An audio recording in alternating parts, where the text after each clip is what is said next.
முறியடிக்கிறதுல number one வல்லவர். அது மட்டும் இல்ல, இன்னைக்கு தமிழ்நாட்டுடைய உரிமைகளுக்காக, ஒடுக்கப்பட்ட பிற்படுத்தப்பட்ட மக்களுடைய நலனுக்காக, உரிமைகளுக்காக எப்போதுமே மக்களோடு மக்களாக இன்று போராட்ட களத்தில் இருக்கக்கூடியவர் தான் அண்ணன் வன்னியரசு அவர்கள். போராட்டங்களில் பங்கேற்று பல முறை சிறை சென்றவர் தான் அண்ணன் வன்னியரசு அவர்கள். விடுதலை சிறுத்தைகளுடைய கட்சியுடைய தலைவர் அண்ணன் எழுச்சி தமிழர் திருவாரூர் அவர்களுடைய தளபதிகள்ல மிக மிக முக்கியமானவர் அண்ணன் வன்னியரசு அவர்கள். இதுவரை மக்கள் மன்றத்தில் ஒழிச்ச அவருடைய குரல் இனிமே சட்டமன்றத்தில் அடுத்த ஒரு மாசத்துல சட்டமன்றத்தில் அவருடைய குரல் ஒழிக்க வேண்டும். அதற்கு நீங்க பொறுப்பெடுத்துக்கோங்க. வன்னியரசுடைய உழைப்புக்கு அங்கீகாரமா இன்னைக்கு திண்டிவனம் தொகுதியுடைய வெற்றியை நீங்க உறுதி செய்ய செஞ்சு கொடுத்தீங்களா?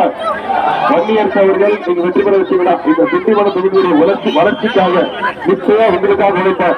முதலமைச்சர்கிட்ட உரிமையோடு தொகுதிக்கு இந்த திட்டங்களா வேணும்னு நிச்சயம் முதலமைச்சருக்கு போய் உங்களுக்காக உங்களுடைய உரிமைக்கு குரல் கொடுப்பார். எனவே நான் உங்ககிட்ட கேட்டுக்கொள்ளலாம், அவங்க வன்னியரசு அவர்களுக்கு நம்முடைய வெற்றி சின்னம் பானை சின்னத்துல வாக்களித்து மிகப்பெரிய வாக்கு வித்தியாசத்தில் ஜெயிக்க வச்சு நீங்க அனுப்பணும். பண்ணுவீங்களா? வெற்றி உறுதியா? நான் உங்ககிட்ட எல்லாம் கேட்கறதுக்காக வந்தேன். வன்னியரசு பானை சின்னத்துல வாக்களித்து சட்டமன்றத்தில் அனுப்புங்க. ஆனா உங்களுடைய எழுச்சியில பார்க்கும்போது நீங்க ஏற்கனவே வெற்றி உறுதி செஞ்சு நீங்க செஞ்சுட்டீங்களா? தெரியுமா? நான் ஒரு வேட்பாளர், நானும் தேர்தலில் போட்டி போடுறேன். தெரியுமா? என்ன தொகுதி தெரியுமா?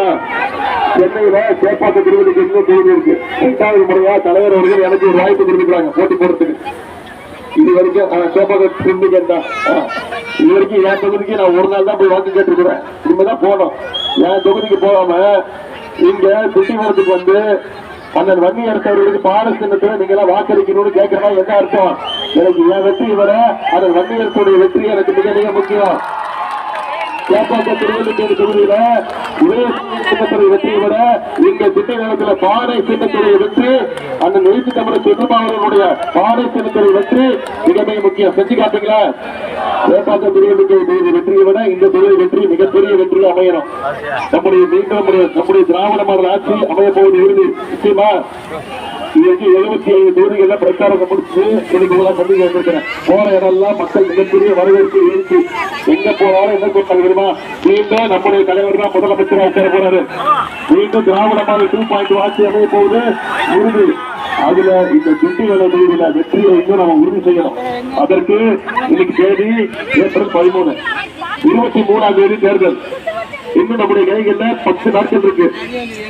இன்னைக்கு எல்லாம் வந்தா உதயநிதி வந்தாரு, போய் பேசினாரு, திட்டங்களை சொன்னாரு, வாக்குறுதி கொடுத்தாரு, கலைச்சு போயிட்டு போயிடக்கூடாது. அடுத்த 10 நாட்கள் நான் உங்ககிட்ட கேட்டுக்கொள்வதெல்லாம், அடுத்த 10 நாட்கள் நீங்க ஒவ்வொருத்தரும் பிரச்சாரத்துல ஈடுபடணும்.